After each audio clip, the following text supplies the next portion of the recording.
So we're going to start this today, finish it tomorrow, and tomorrow's also our binder check. So lots to do. You also picked up the constructed response study guide for this unit test. I'll also ask for it tomorrow during the binder check. Done or not, I mean, I'll just see myself and give you the points or not. Which again, you can still upload to Schoology, but you're testing this Thursday for your unit test. So read the problems, try them out, ask questions, preferably tomorrow, on that study guide. But that's if we had it done with walking tomorrow. But moving on, we just have one more lesson to go over.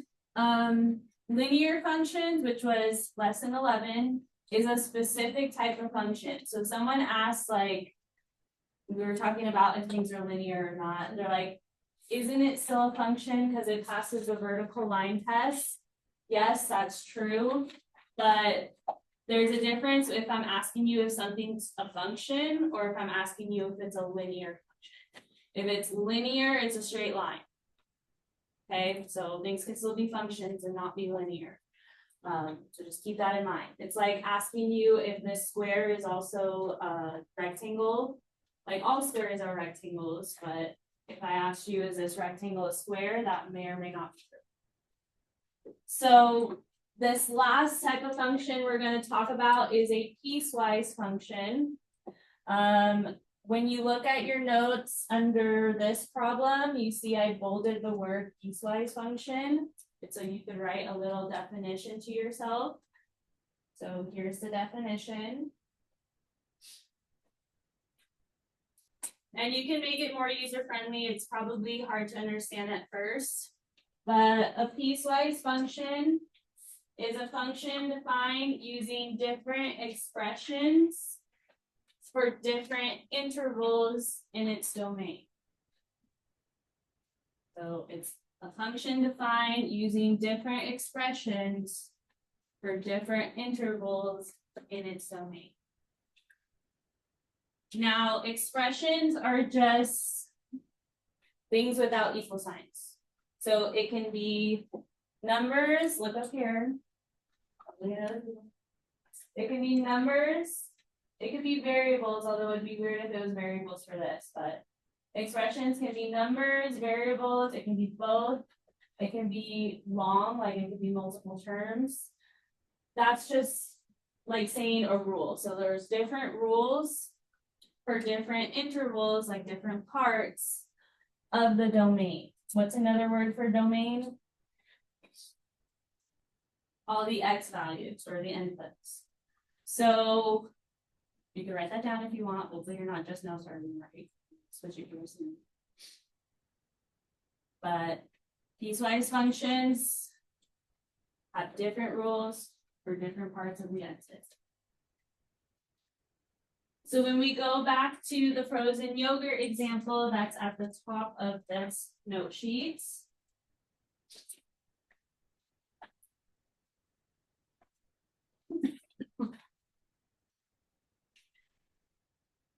All right, here's an example of a piecewise function. So like, listen for the different parts of the x's. You can see on these graphs, all the x's are ounces of yogurt. There's going to be different rules for different x values. So a self-serve frozen yogurt store sells servings up to 12 ounces. It charges 50 cents per ounce for a serving between 0 to 8 ounces and $4 for any serving greater than 8 ounces and up to 12 ounces. Only one of these represents the situation. Think in your head which one that is.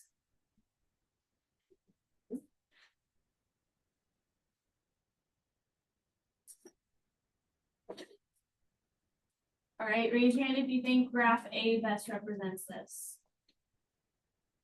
Raise your hand if you think graph B. Raise your hand if you think graph C. And raise your hand if you think graph D.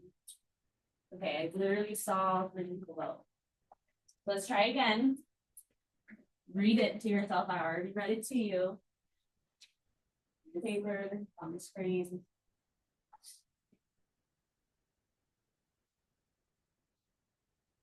Now I want you to close your eyes this time.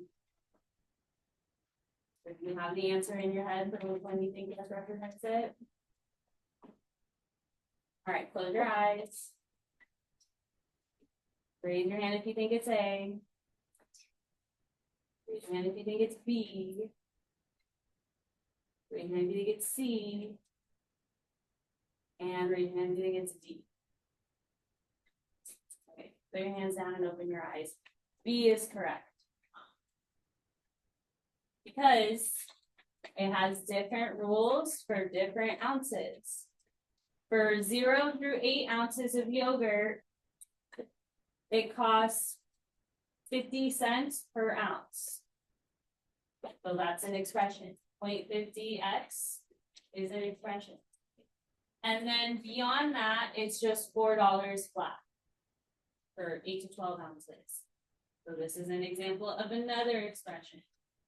So we have different rules for different parts of the domain. Make sense?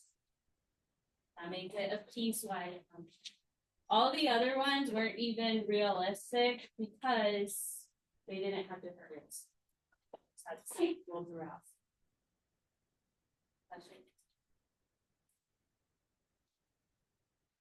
So moving on from that, that's one way something could be a piecewise function. Down here we have another way. So this is showing you a graph of like if a letter weighs this much, this is how much it costs to mail it.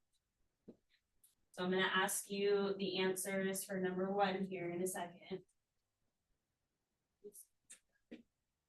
So what is the price of a letter that has the following weights? I'm going to ask you about 1 ounce. Think of it in your head, what the answer would be. If it's a 1 ounce letter, based on my graph,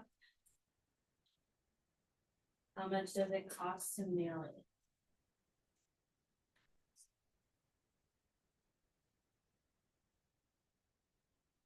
Table 6, how much does it cost to mail a letter weighing 1 ounce?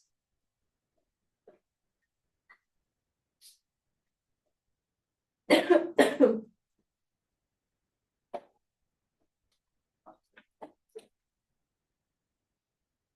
you say how much? So 0.50 of a dollar would be 50 cents, but at least we're like looking in the right spot. So it's asked about like if it weighs this many ounces, look at your x-axis, that's ounces. Look where the x is 1. See where it touches on the graph. You see this where the x is 1. Remember when we did inequalities and we talked about our open versus closed circles?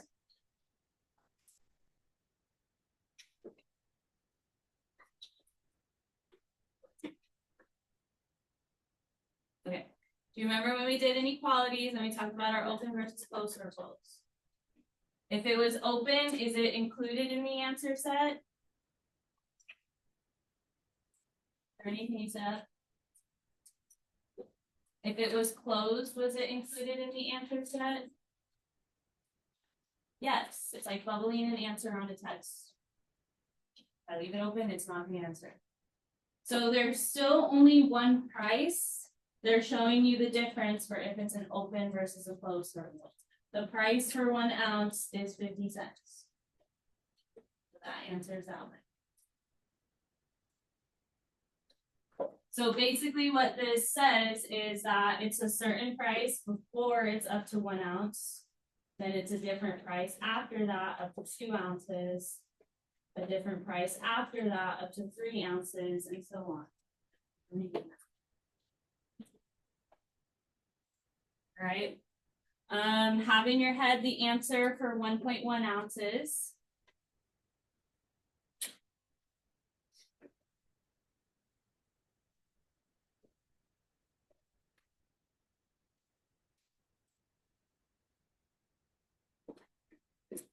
All right, NIE, if it's 1.1 ounces, how much does it cost to mail it?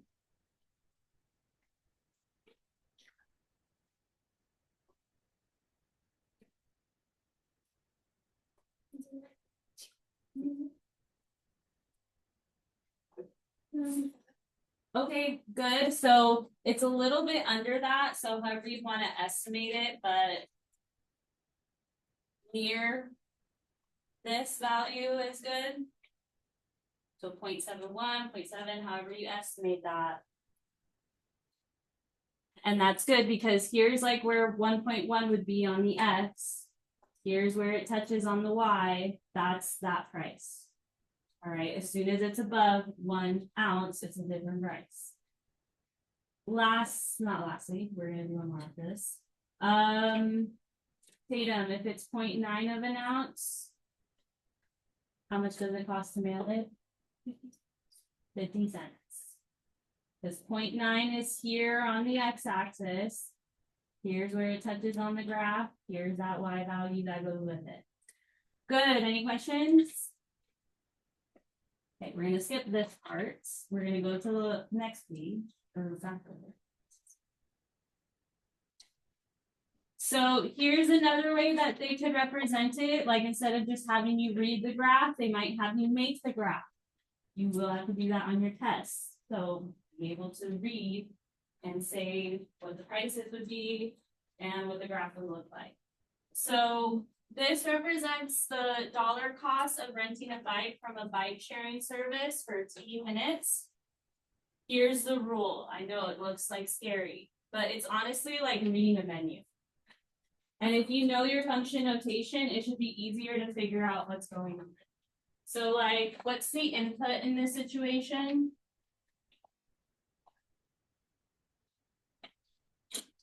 The time in minutes. I know T is my input because it's in the parentheses.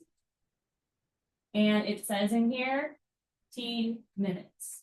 So these T's in this rule right here are talking about the minutes. You have a different price from 0 to 30 minutes, from 30 to 60 minutes, from 60 to 90 minutes, and so on. Now you can only have one price. This is like that bagel situation from the very beginning of the unit. You can only have one price for a certain amount of time. That's why some of these have little lines underneath it and would be like a closed circle on your graph. And that's why other of these don't. Because if it's $30 exactly, it's $2.50. If it's $60 exactly, it's $5. All right, questions on that? Okay, so then I'm going to ask you this. We have enough time to fill out this table. Kadeen, if I'm renting it for 0 minutes, how much does it cost me? $0, right? That makes sense. If you're not using it at all, it should cost you nothing. Haley, if I'm renting it for 10 minutes, how much does it cost me?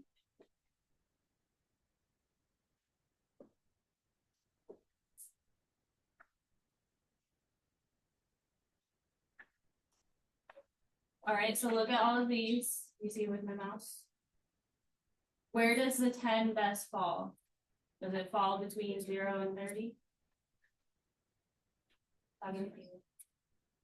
It does, right? It fits best here rather than all the others. So look at what it's paired with. What's that price going to be? $2.50. So it's like reading a menu. Let's see, Adriana, what about if I rent it for 25 minutes? How much does it cost? $2.50, because 25 falls in between 0 and 30. Armani, what about 60 minutes exactly? How much does it cost?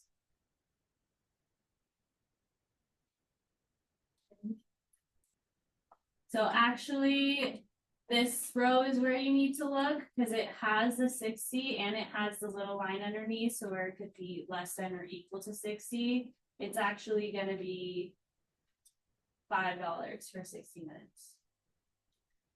All right. Let's see, Lila, what about for 75 minutes?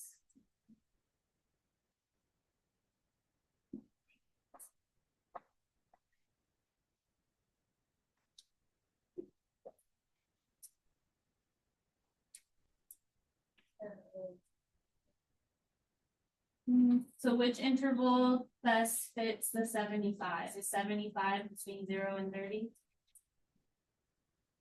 What about between 30 and 60? 60 and 90? Yeah.